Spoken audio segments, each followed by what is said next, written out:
I got to tell you, there's a theme that has really come out to the current events part of the show. There's a billion different articles to it. And really, the theme is just the absolute destruction of the Democratic Party. Oh, boy. I mean, that it's just hit new lows. It's gotten to a point. I kind of want to end with what I'm saying right now, because now we're going to back up and show the evidence. But what I want to say, what I hope we get out of this, because I want this to be constructive, is there's a great big void there that is needed in this country, meaning this 75% of this country or whatever has woken up and said, we need to get the corruption out of this government. Right. And yeah, we need this DEI BS is just, that's racist in and of itself.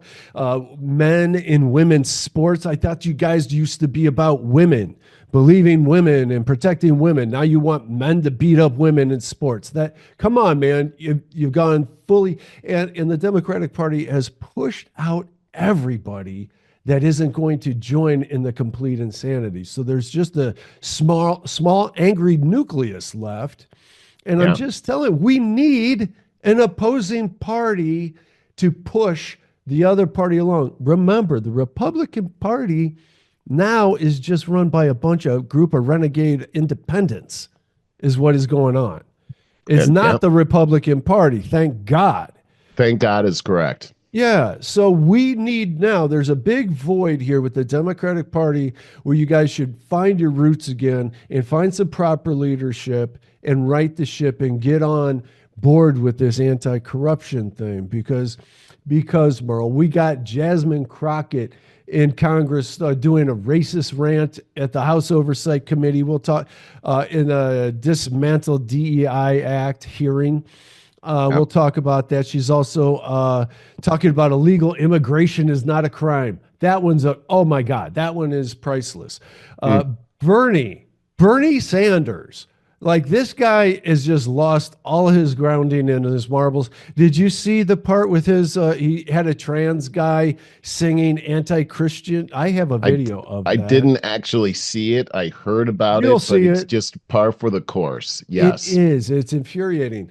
Then, so the Dems think launching a great big TikTok dance party is going to do something for their image. It's so cringe. I got video on that. Along with, we got a couple of podcasts that just came out. One Gavin Newsom and one Michelle Obama. And I don't see this going well. No, they're terrible. Yeah. And Newsom's trying, he had Charlie Kirk on there who was not falling for the kiss ass stuff that Newsom was doing at all. I loved it. Yeah. So then there's another new tactic. Have you heard about the foul language tactic? No. Dems coming up to podiums and, oh, yeah, I'll say it, bleep, Trump, taking turns doing that kind of thing. So we got, I got video of Whoopie Goldberg telling Woman of the Year, Dylan Mulvaney,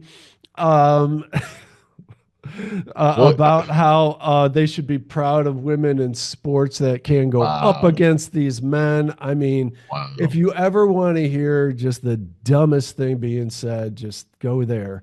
And but I will say, Trump's biggest accomplishment to date and forevermore will be Rosie O'Donnell leaves America. I heard that. His biggest accomplishment. Yeah. So back to the podcast. We got Bill Burr. I'll talk about that. His podcast is he got the ultimatum. Either join us or leave us. He's an LA guy with his wife. She's fully into, mentally bought and sold into the Trump derangement syndrome. He went there. I used to love his podcast, and he went crazy. Boy, we got a lot to talk about with the war in Israel and the funding on that. I got a lot of details on that one. And then there's Anna Paulina Luna, who's been making a name for herself in politics, seems to be the one and only that will keep bringing up the Epstein files, JFK files. What's the other one? MLK. MLK, right. Yeah. Who it's being censored out the wazoo. I am finding myself as I try to find new. It's very disappointing so far. Yeah. Dude, it's hugely disappointing. I put notes on our webpage and on our YouTube channel, Deep State 1, Trump Team 0. I would say now it's about Deep State 3, Trump Team 0. And I don't think any of us should allow this to go off the radar whatsoever. No, I don't think so either, Barry. I think you're exactly right. Yeah, I got a short YouTube video. I got a lot of videos to play, but just briefly, she did say that there is an internal war going on with the intelligence agencies over that. Hey, just as we go down the road there a bit, have you heard about the new woke Snow White premiere? No, I have not. Disney's trying to do all kinds of damage control on that. Oh, they've been losing money hand over fist on their woke crap. And you know, the thing is about movies is they take so long to make.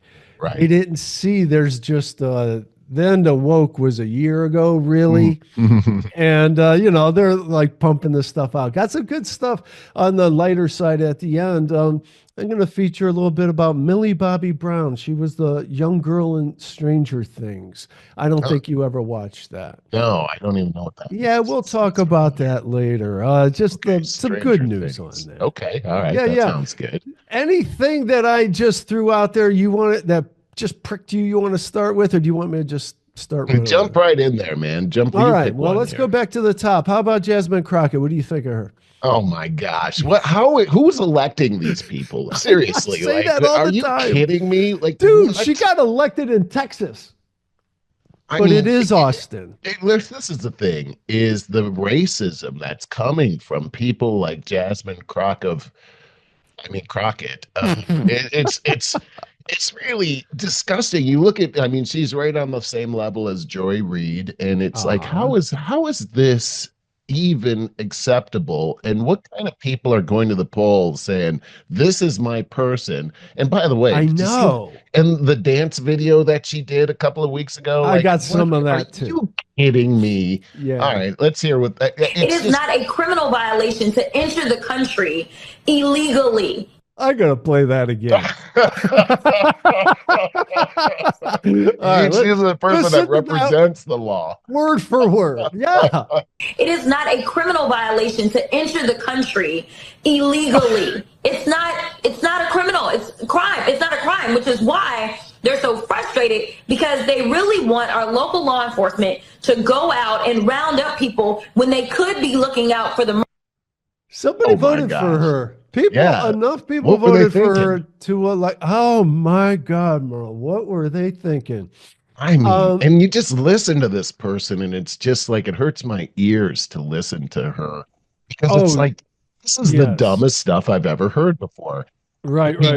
And just the racism that comes from her, and the victim mentality. I'm so tired of it. I'm so over it, Barry. This next one might be the clip. I was trying to find the clip where she was addressing Congress and just, the white men this, white men that, you people on this side versus us over here. Oh my God, the racism is Why are we accepting this? Why are we accepting this? Yeah, it's true. And some people are late to the party, because when you see Joy Reid lose her job at MSNBC, chief racist of all of corporate media, okay, the writing's on the wall. Get a clue. So let's see what I got here. Very nice. Can I just? Yeah. I just wanted to say, I heard her talking this week about how Trump is deporting all of these illegal aliens, and they're the ones that work in fields, and they always say, oh, these people are stealing our black jobs, and so Trump wants us back in the fields again. He wants black people back in the fields, like slavery. And it's like, that's a point. Like, really, people elected you to make a point like that? Like, are you kidding me? This is absolutely disgusting. That's just the lowest level playing card that any of these leftists pull. I mean, going back to this whole slavery thing, like as if she's got anything to do with it, or you and I have Right, anything to right, do with it. exactly. She's a black congresswoman trying to convince us that the federal government is prejudice. Right. So You're in the government. You're black, right. and you are part of running the government. So what's up? I saved Anyway. this for something around. It says Democrat rep melts down about white man during a rant, but this is me going by memory. She's like, who else has ever been oppressed other than my people? And somebody yelled out, Exodus, or I think he said, start with Exodus. And I had to look it up. That's the story of the Israel. How do you say that? The Israelis and how they had to leave Egypt and they were spent 40 years in Egypt. Yes. And then I added, how about the Jews? World War II. Remember that? That was kind of bad. That was kind of bad. Irish here in America. Yeah, they were enslaved. Man, they were treated like crap. I have wait a minute. What about Japanese people that were put in intern camps during World War II? Oh, I don't. We put them in intern camps, right? You consistently said over and over the word oppression, and every time that you said it, it was almost as if I was hearing nails on a chalkboard, because it seems like you don't understand the definition of oppression, and I'd ask you to just refer to Google to help you out. Oppression is the prolonged, cruel, or unjust treatment or control. That is the definition of oppression. And so as I sit here as a black woman who practiced civil rights, let me tell you the reason that my colleagues wanted to make sure you understood the same black history that your side of the aisle wants to delete out of classrooms is because you can then misuse words like oppression. There has been no oppression for the white man in this country. You tell me which white men were dragged out of their homes. You tell me which one of them got dragged all the way across an ocean and told that you are going to go and work. We are going to steal your wives. We are going to rape your wives. That didn't happen. That is oppression. We didn't ask to be here. We're not the same migrants that y'all constantly come up against. We didn't run away from home. We were stolen. So yeah, we are going to sit here and be offended when you want to sit here and act like and just don't want to say what she just said there. She was sold by her own people. I mean, if she wants to claim she was, yeah. Okay. So we're about to get to. I just want to get to the part where the guy goes, "Start with Exodus." It escape you that it is white men on this side of the aisle telling us, people of color on this side of the aisle. Oh, love the divisiveness right there. Yeah. Oh. And there's no black people on the other side of the aisle, apparently. that y'all are the ones being oppressed. That y'all are the ones that are being harmed. That's not the definition of oppression. You tell me the prolonged, cruel, or unjust treatment that you've had, and we can have a conversation. You could start with Exodus. The final thing that I will say. That was sweet. I love that. Yeah. What a waste of our tax dollars. Oh, yes. And it's embarrassing. I mean, it's just embarrassing. I don't know what else to say about it. But these people elected her. It's their fault. I mean, I don't know. No kidding. Why does this happen? Did you happen to see the address to Congress last week that Trump made? I know you were out on vacation, but that was outrageous. I've never seen anything like that. I mean, this was the State of the Union. I'm talking about the just Congress. It's not a State of the Union until it's after. It wasn't a State of the Union. That's what I'm saying. It's like a State of the Union. Yeah. It's basically the same thing. Yes. It's the same time of the year. It's an address to Congress, and just the attitude. It was almost like. It was almost like watching a third world country and what happens in their Congress, and the faces, the signs that the Democrats put up. It's just like you're saying, the Democrats are out of gas right now. Yeah. That's really it. The woke agenda failed. Everything that they're saying, and what we've seen here is the mass destruction of our way of life here in America, from our borders to our educational system to our financial systems. Our bureaucratic system is being exposed as really working against the American people and for everybody else in the world, commandeering our money, commandeering our jobs.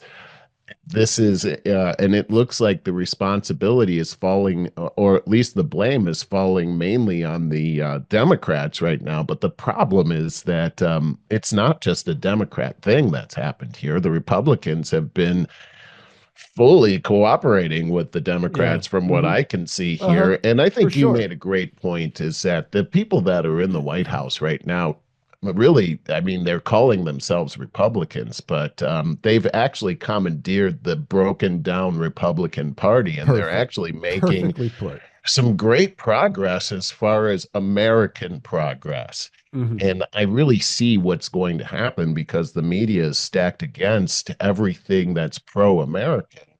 They're going to, but it's a broken media, and that's a really good. It's a good sign. They're bought and paid for. Yeah. And when they start saying good things about this administration, we're in trouble. That's really it. It's because they are run by the globalist groups that want to destroy this country. But now you take a look, Barry, at what's happening. One of the things that is in the news today is this whole ceasefire agreement that's being talked about in Ukraine. And while Putin hasn't agreed to the ceasefire yet, they're on the doorstep of a ceasefire agreement right now. And look at all the maneuvers that happened from Zelensky meeting with J.D. Vance and Marco Rubio in Europe and postponing it and then coming to the White House because he wanted to come to the White House to sign that agreement. Then the dust up happens. Yeah. Everybody's pointing at Trump. What the heck are you doing? That was crazy.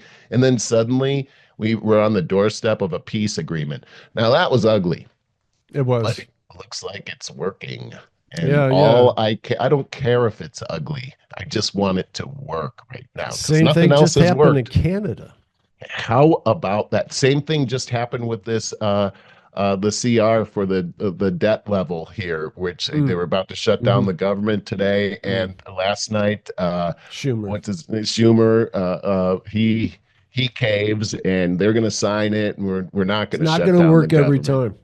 No, but I'm just saying, look at the wins. I mean, the momentum that this administration has going forward has been quite remarkable, and the Democrats seem to have no response, none. Well, you know what? And that's a good time to reiterate the point, is that it is reduced. It's like doing a reduction in cooking. This thing has been reduced. It's the continuous. If you can't join us, then you are cast out, the cancel culture type of thing. They've cast out anybody that's even close to being moderate, and they are left with, you have got to be like crazy far left. They commandeered the Democrat Party. The Democrat Party isn't the party of liberals anymore. Not even close. Not even close. And so this is my point, is there's this gigantic void right there, just looking for, who's left? There's really not any brave people there. There's only people that with a cult-like behavior that hide behind groups. They're afraid to not be in the group. You're really given an ultimatum. Bill Burr just fell for that. You either are with us or you're against us. One or the other. Yeah. He went head first right in, and so there's strength in numbers, but it's ripe for some brave person, and there's not a lot of these people, to come in and say, you're doing everything wrong. Here's what you're doing wrong. I'm a traditional Democrat. This is what I stand for. People join me. But I'm going to tell you that the government does not want to see that any more than they wanted to see Trump. Well, here's something interesting, too, is that I think the strategy that the Trump administration has come in with, especially when it comes to Doge, is that this has been financing the Democrat Party. These areas that have been exposing have been financing the Democrat Party, and this is how they're winning elections. So the Democrats can't afford to go to the playbook that you just said, because before they could do that, they have to save the gasoline in their tank. Otherwise, they're done. So it's really forcing them to play a particular type of game or strategy. It's almost like they've got them where they have to throw a Hail Mary every time, right? They can't. This is the only strategy. They've right. pigeonholed them into one strategy, and that is protect that money, because when the money, not only is it the money, but it's what is behind that money that can be exposed, which will destroy the Democrat Party and maybe even the Republican Party forever. Because what we're seeing right now, Barry, is just the surface. All of this money that we're finding out about that are going to all of these very strange causes couldn't possibly be going directly to all of those crazy causes. Not. This is money laundering. That's exactly right. And what normally happens all around money laundering is usually murder. What we're finding out is that the CIA has been involved in opening up these front companies all around the world for the purpose of not necessarily business, but controlling other populations. And how do we control other populations? Through the threat of elimination. And elimination means murder. And so I think these things are threatening to come out, and I think they're very highly related to the Epstein files. I was just gonna draw that comparison. Right. I feel like those things are very highly related, and this is why we still don't have this. I think there's a big fight. I mean, look at what happened with the Epstein files, Barry, is that we found out that here's Pam Bondi trying to get all this information and Kash Patel, and then we find out the FBI is holding back on all of this information. And then the names that came out from the FBI are notorious names going back decades of doing this kind of stuff and getting away with it. So what we have is we've got these systems that have been operating for decades now that are not going to come unraveled overnight. So we've got to fight to get this. Because this information, your mic is kind of going in and out right there. And since you brought up, went full head into the Epstein stuff, I just wanted to share this quick video. Go ahead. All right, come on, Jesse. Will we finally get to see the Epstein files and watch some high-profile people brought to justice? What's going on with the Epstein files? A couple weeks ago, that was kind of weird. What are you hearing? And I'm very frustrated, just like many Americans are. I think that those lists need to be released to the American people, and that's really up to the decision of Attorney General Pam Bondi. I can tell you that as a member of Congress, we have not really gotten much communication from the Department of Justice, but we are going to be continuing to put pressure, because when the American people elected President Trump, they demanded transparency, and frankly, it's disturbing that more people aren't in jail for the crimes that were committed for trafficking people, and that's exactly what Jeffrey Epstein did. So I hope that she releases those files in entirety. Will we? All right, that was a shorter clip. There was a longer one that I saw for whatever reason. I couldn't find it, where she did go on to say that the intelligence agencies are having an internal war. Yeah, there it is. And look, what these intelligence agencies are bureaucracies, really. For sure they are. They're unaccountable. And this is the problem. This is the problem. Right? I wanted to see people being taken out in handcuffs. Same. By now. And they need to be. Nobody by has. Now they need anyway. Not one. No, you're exactly right. This is more of the same. This is 5 years of the show now in running, where we keep talking about all these people that are high crimes and misdemeanors, as far as I'm concerned, never paying any price. No. But a lot of talking about it, and it's always just talk. I know this is very frustrating. Will the price ever be paid for justice? All right, let's see what you think about this. This is back to how low can we go? How far can things fall? Trans singer who performs at Sanders rally slammed over pure evil anti-Christian lyrics. Now, I'm just going to set the stage with one thing. If this wasn't a political venue, then you just got an immature kid trying to be rock and roll. Like, he or she or whatever leans into the trans thing. Oh boy, this is one way to get my attention. And then say the most blasphemous things you can about religion. That's really kind of hip too today with the young defiant. But this is Bernie Sanders having this person at a political rally. Yeah. So there's that. Okay, Yeah, let's go. This is short. God have a big fat, cause it feels like he's me. Okay, so now we go into the stuff where they just lay over a bunch. That was disgusting. And okay, so as a political candidate, I mean, as a politician, what would be your motivation to bring somebody so offensive up like that about and to mock God? Yeah. Wait, so your constituents would they hate God? Is that what you're trying to say? They do. It's their. I got a little bit more live stuff here, but you heard them cheer. Yeah, this is kind of a hip thing, and it is now a very anti-Republican thing to do. And so there's that. Remember the Olympics, the opening? Oh yeah, all the blasphemous. Yeah. stuff, Let's just a little bit more. Ice balls filled with lightning to baked and like heaven's keys. And back to that garbage. Wow. I mean, just really, there's not any talent there. See, here's, I'm trying not to sound like my grandparents when I was listening to Kiss. Yeah. You know what I mean? Yeah. I don't want to do that. That's why I said, I'll say again, is if it were anything other than this political arena, it's just an immature kid being an immature kid. Well, but the fact that Bernie Sanders brought this talentless person playing this at what? I want to hear from him. Well, go back to the congressional appearance that Trump made. And, here he had these people being celebrated for their daughter was killed by an illegal immigrant, and now they're passing a bill to help prevent something like that from ever happening. And they show the Republicans, and they're all happy. They show the Democrats, and they're all making sneers into the camera, and nobody's clapping.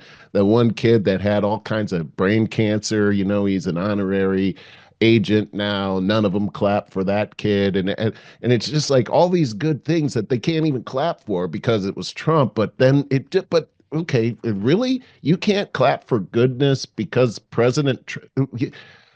that just seemed so evil. And then when you take a look at this and what they stand for, it's like they stand for destruction. They stand for, just anti-establishment. They stand as a victimized class. And it just seems so, who could support all of this and feel good about it? I could see, if you really think about everything you just said, then you can get an understanding of how close we are in our same belief system.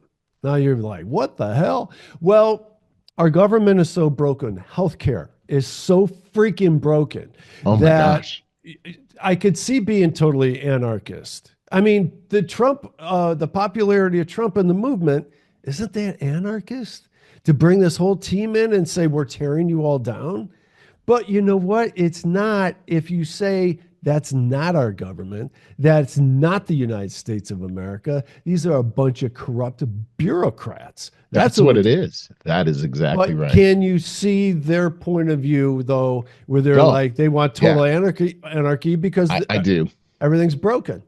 Well, no, you're right. And it's interesting how you're putting that, too, because it's like, in the void of information, this looks like you're tearing down government. But when you look at it in context, you're restoring what we had and was stolen from us. That's actually what's happening right here. It's a restoration of what the original intent of our constitutional government was, which, by the way, didn't include any bureaucracy. That's a very good point.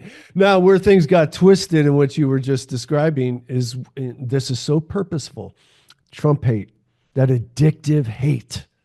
And so therefore, anything that Trump stands for is evil. And Right, that's right. where the whole movement gets twisted. Yes, they do. Right. We wanted that kind of anarchy. You want to bring down all of everything that's bad.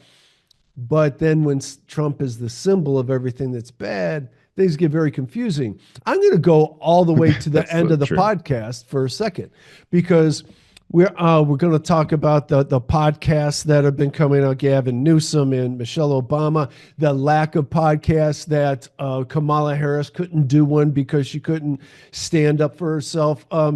That Polivier guy failed in Canada because What he a bummer. only did Jordan Peterson's. He did not do everybody else's.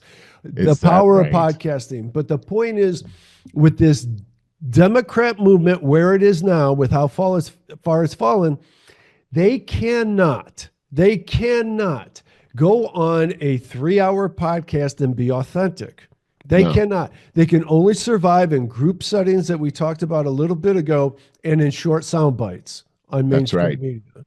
Well, it's very interesting because it's all scripted, and if you Yes. go off script, then you break the You're screwed. illusion. Well, you And can't everybody's- defend it. Right. Everyone's got to stay in, and if you start asking a lot of questions, the logic falls apart. So they can't allow that. Got to you get know? emotional. Right. Oh yeah, that's the smoke screen, is the Yeah. emotions. And Yeah. and have you noticed, like, all of these people, they're yelling into the microphone the entire time. like that's gonna make it more truthful sounding if they yell it. Right. These are all tactics. You want to see the latest? Yeah. It's almost like when your kid is lying to you about something. They have the telltale things that they're always doing. It's like they're putting their hands in their pockets and they're moving all around. Wow, looking down.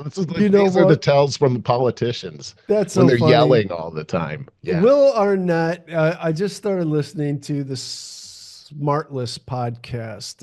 I'm going to talk about it in the lighter side. I was talking about Millie Bobbie Brown, but you brought up something, and he brought up how he took video of his kids when they were younger, when they would get in trouble and start lying and be defensive and all, because it's so funny.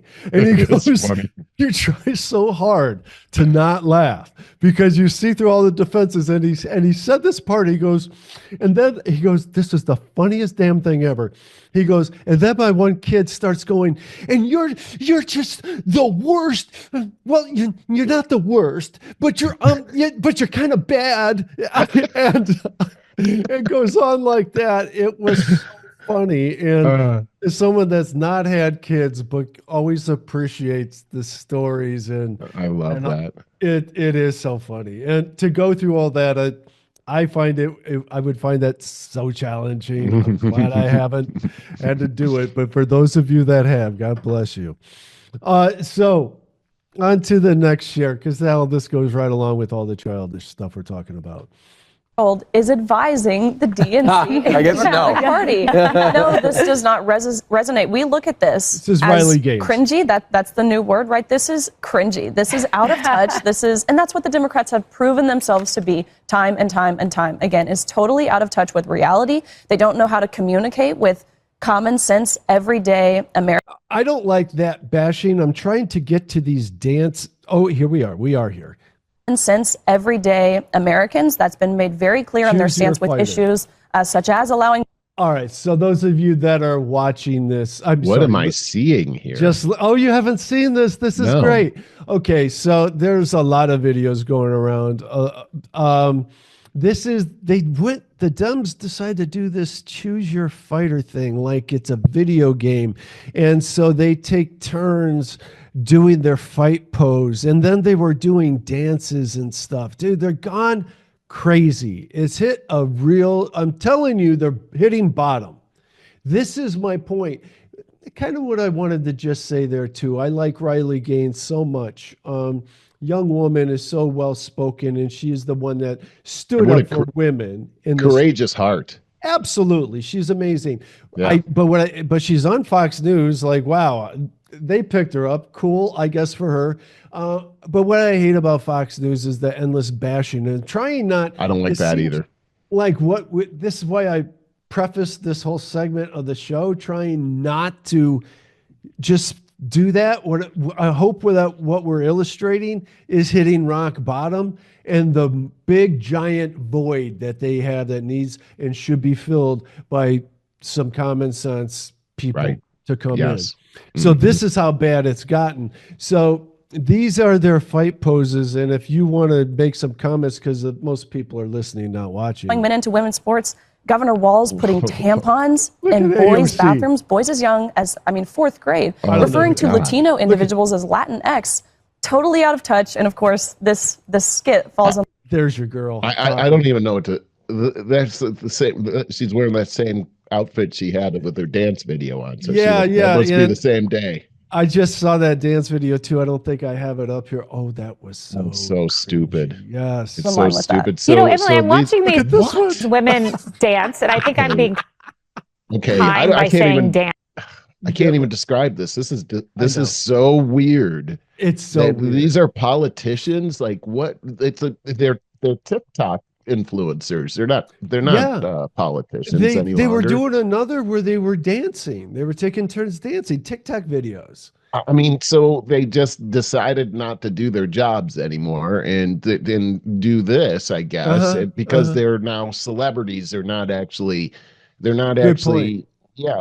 And, how this is them wasting our money. I work for a living, and so this is and we pay for a government because we have to. But look at what they're doing with this money. Look at all the waste that we're seeing over here, Barry. It's like, why are we paying taxes for this? Is what we get, dude. The problem is, again, we elected them. I say we. There are people that elected them. I know. And this is what this is what they wanted? Is that what they wanted? Because I just saw somebody pretending to be Muhammad Ali. It's a woman who clearly has never ever boxed or anything like that ever in her life. So she looks absolutely ridiculous, like a fish out of water. Why are you doing this? Who convinced you to do that? I have said in the comment sections of some of these things, like continuously, LA, Chicago, New York, they should have their rights to vote rescinded and let the rest of America vote for them, because they are disasters. They're absolute disasters. They're killing themselves.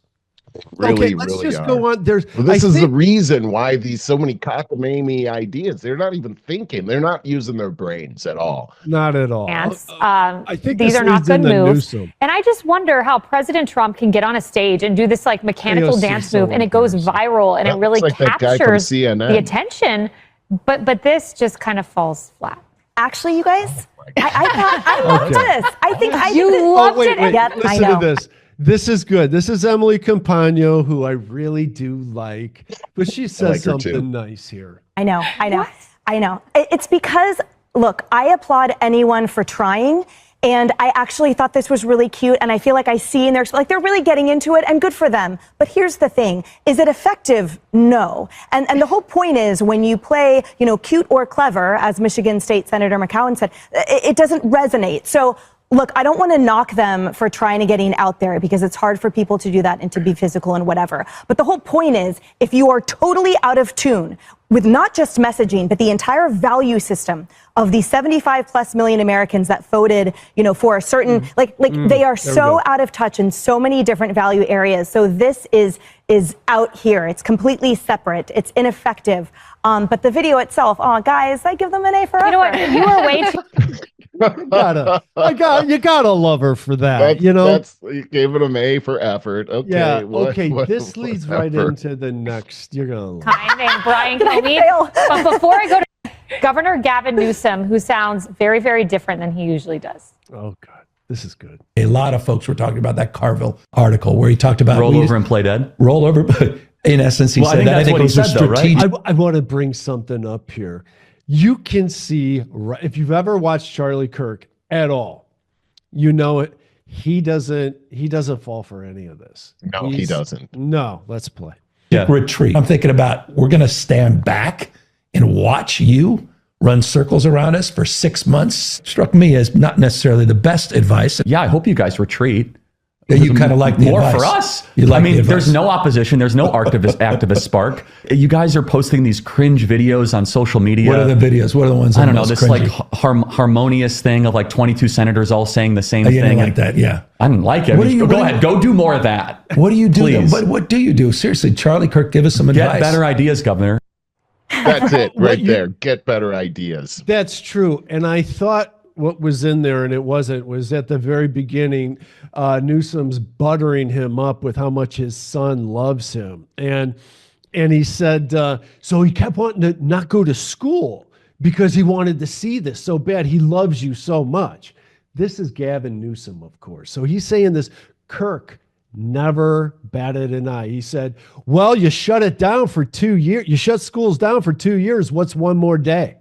Oh, wow. Oh, yeah. Wow. Yeah, I don't see this podcast working out too well for Governor Newsom. He's slick as hell, though. He is, but if you're going to bring Charlie Kirk in, then you're going to have to rise to that level, and he's not.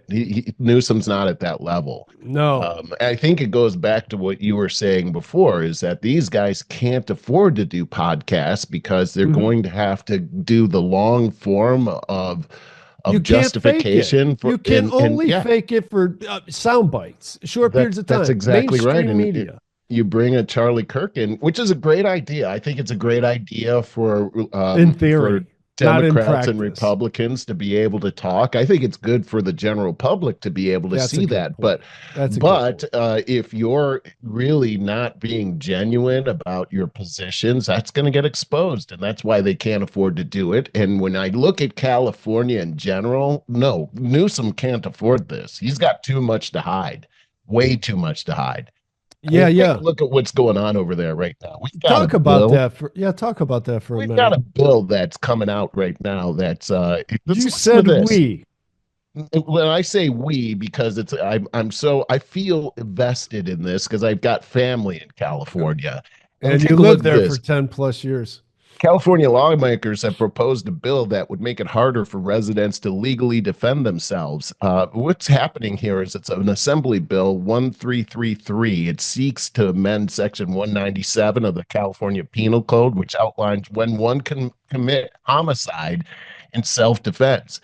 Basically, Barry, what they're trying to do is say that if somebody invades your house, that you don't have the right to use a gun to defend yourself. And that if you do, you're going to go to jail for homicide. What you're supposed to do is flee your house. Oh my God, this is like they learned nothing from the steal anything under $900. Remember that one? That's exactly right. So this is an assault on life, liberty, and the pursuit of happiness, because the pursuit of happiness part involves your property. And now if you can't defend your property, you can't defend your life. And if you try to do this, you're going to lose your life. And this is the thing that Gavin Newsom is now representing.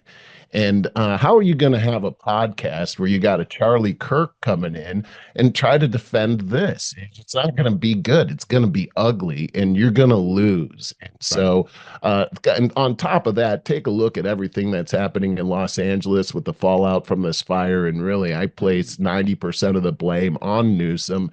How are you going to like wriggle your way out of that whole thing? I mean, you're not going to be able to do it. Did we ever talk about those tapes on the show? What tapes? Of what's her name, the mayor of LA. Yeah, no, we never did. The Karen Bass tapes. Yes. No, but what Barry's talking about, the tapes that have come out, and this is really this is again why they should not be able to vote. James O'Keefe put this out, where they were able to.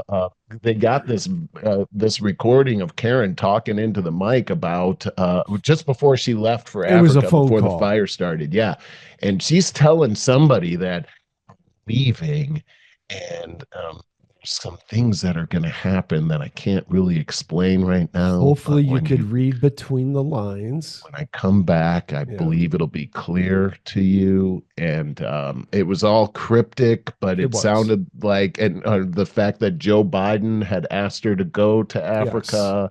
it sounded so sketch. Like there's a plan to burn the town down, and I have to get out of town first, and then I'll come back, and then you'll realize that it was this plan that I'm talking about. This is what it sounded like. I know, of course you went there. But the way I took it is, but we don't know. Wait, let me just say this. I don't know that. I'm just saying the that's way what I it sounded took like. it was that they had information that this was happening, that they don't have the water, that this is going to be a disaster that they can't prevent, and Bass is not competent enough to deal with it. That's how I took it. Yeah, and she sounded dumb as a rock on that recording. Yeah, but she did. She absolutely did. I have no idea. All I can tell you is that it looks completely sketch. Yes. Yes. And when they came to her and said, "Hey, you left. Why did they let you leave ahead of this this terrible windstorm that was coming in?" And she says, "Well, I'm investigating that right now. I'm investigating why they didn't tell me to stay." And it's like, you're investigating that? Like, you're investigating yourself? Yeah. Yeah, I'm sure that'll turn out good. Yeah. Okay, so let's move on to the next related part. We're back to Jasmine Crockett again. The new foul language tactic with Democrats. Let me see. Here we go. Oh yeah, how Here's funny is one aspect. I think Somebody there's a slap better me one. and wake me the up, because I'm ready to get on with it. Elon Musk. Elon Musk and his hackers don't know To think that Elon Musk or Donald Trump give a about our public schools. It's total. That was a short one.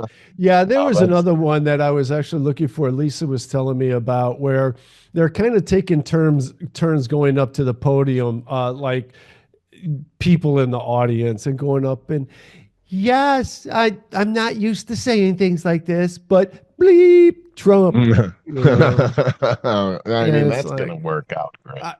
It's bottom of the barrel stuff here. So moving along, yes, I do have stuff on this, but we're going to talk about a quick clip here.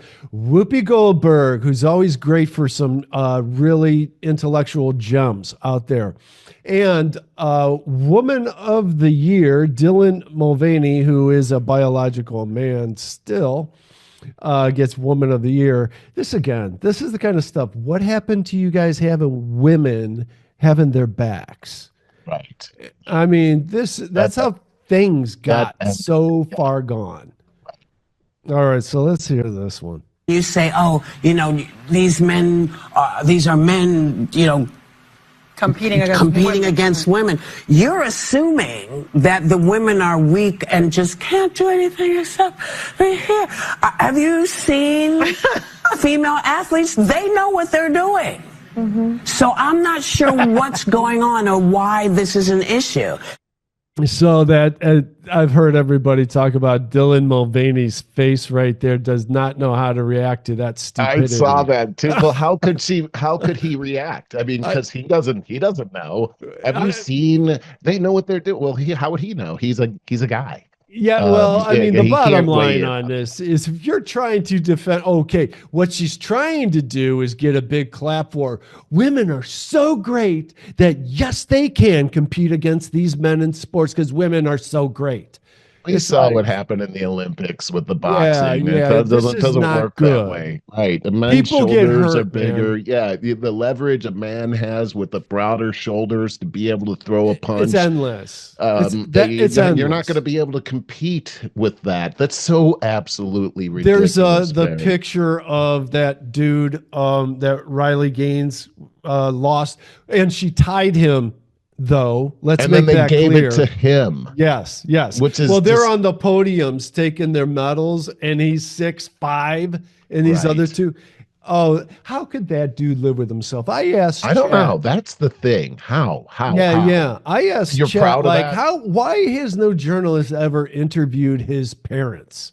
What do they got to say about? Yeah. What did it come back with? That there's no information on that whatsoever, that they probably are not in agreement with. And that is so crazy. Hey Barry, let me back up to the last thing that you were saying before this story, and then we're gonna have to wrap this up. But okay. I wanted to say about this. There is a danger in what's happening with the Democrat Party right now, and it is a danger to the rest of America. And Yes. here's what I mean by that is that up until now, we've had this two-party system that's gone on for quite some time.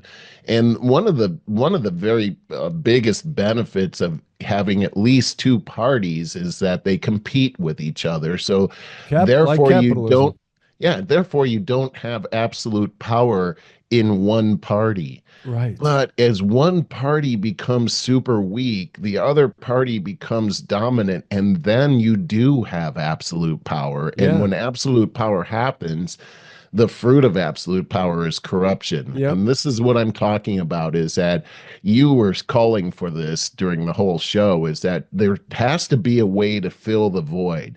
I feel like the Democrat Party could be dead, but another party needs to step up. Yeah. One with some common sense that can challenge other so-called common sense ideas. So far, the Democrats are lackluster when it comes to any kind of common sense, and therefore anything that smacks of common sense sounds like a winner.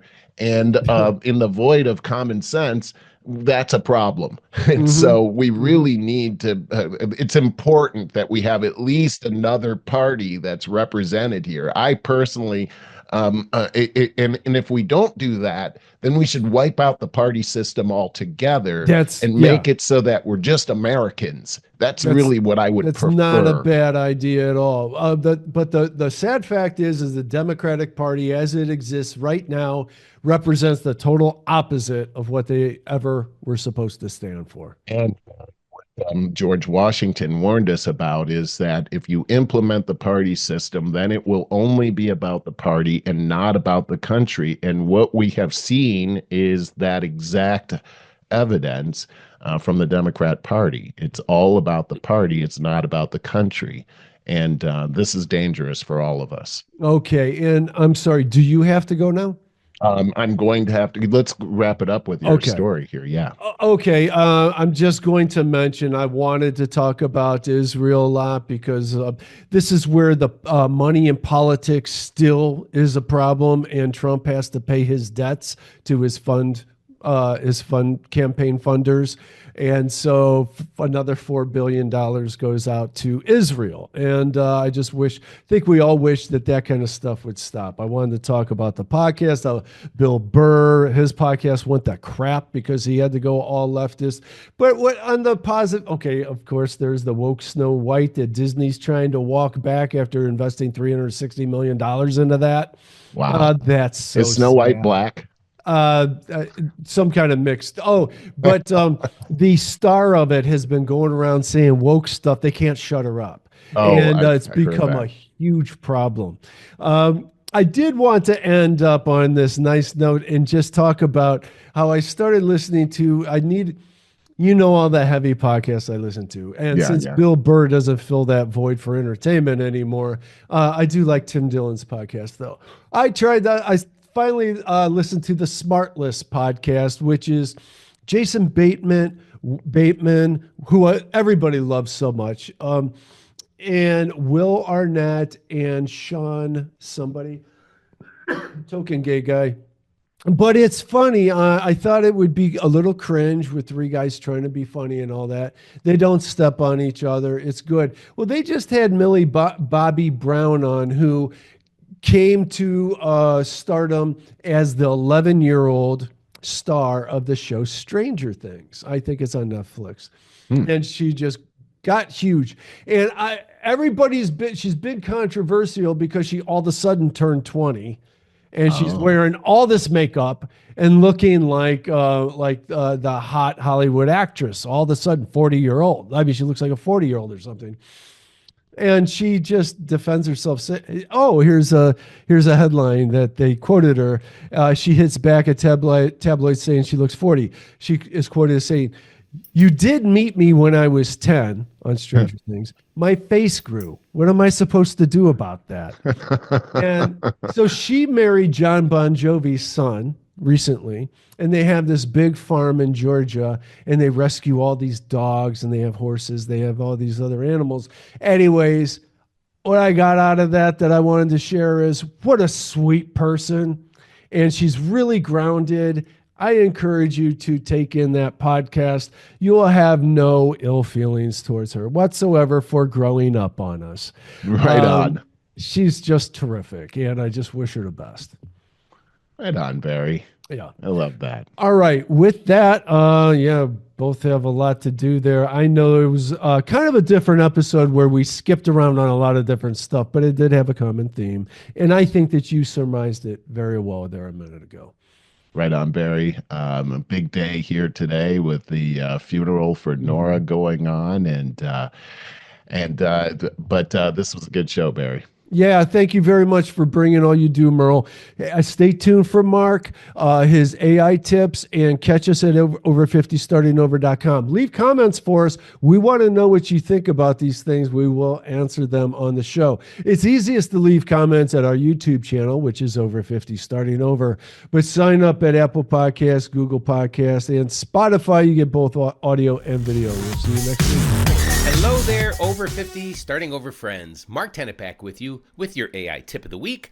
This week, picking your perfect AI partner. ChatGPT versus Claude versus Gemini. Let's get going.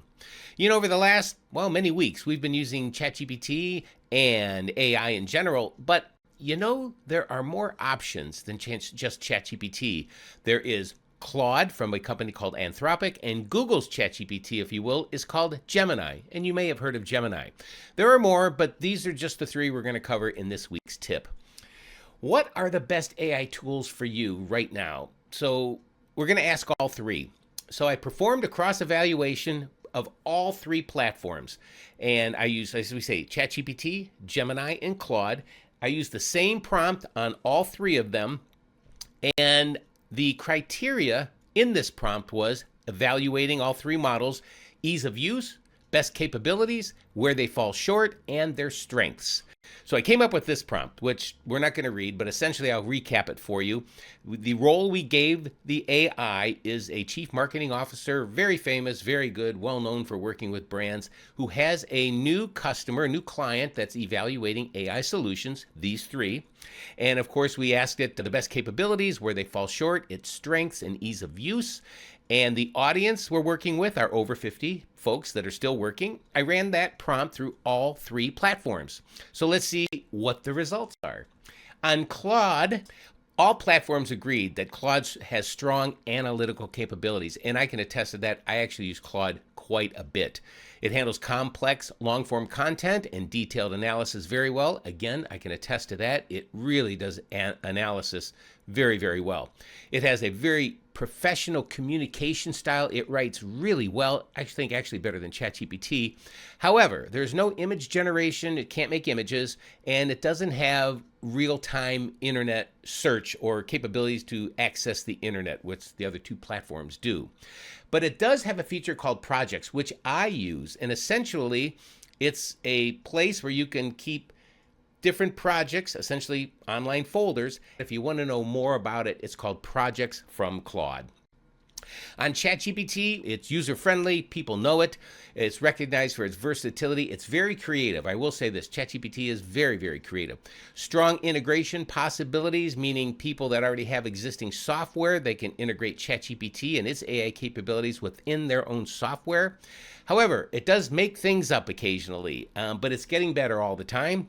It does use real-time internet search, which, by the way, is actually kind of a newer feature, and it really complements its responses. And I find that ChatGPT responses, when it uses internet search along with its large language model capabilities, does a really, really fine job. It has image creation. That's DALL-E, the platform. They do a good job as well.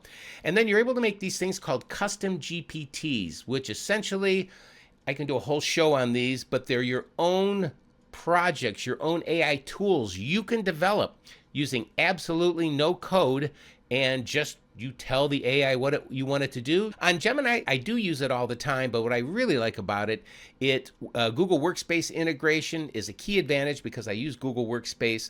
It integrates with all Google products. It works very well with text, images, and code. It writes code very, very well. And it has really great potential for data-driven tasks and real-time collaboration. So although it's a Google product, at first it really didn't start out that well, but it really has some great features now, and it's getting better all the time. So it's really a platform you might want to look at if you're a Google person, and it's called Gemini. So my evaluations for these platforms, I've been using these tools for about the last 18 to 20 months. And most of the data from the research that I quickly conducted was probably from mid to late last year, 2024.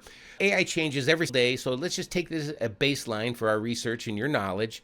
And as I said, these platforms get better by the hour. They really do. But my choice for you has to be ChatGPT Plus. For any professional working person over 50, it's worth every single penny of $20 a month. It will be the best $20 a month you will spend. It will change your life. ChatGPT Plus. So even though AI adoption is slow, 2025 promises to increase because companies and organizations simply have to. They won't have a choice. AI literacy is going to be as important as knowing how to read. So I want you to get out in front of this stuff and be an AI leader. So what'll work best for you? ChatGPT, Claude, or Gemini? Try all three. All three have free versions. Everybody needs to know how to use these tools. Start right now. AI literacy is as crucial to your future and your future success as anything can be right now. Well, I have a new podcast out. It's called AI After 50, and it comes out every Monday. If you want to search for it on your favorite podcast platform, wherever you get your podcast, it's AI After 50. I'd appreciate it if you come along.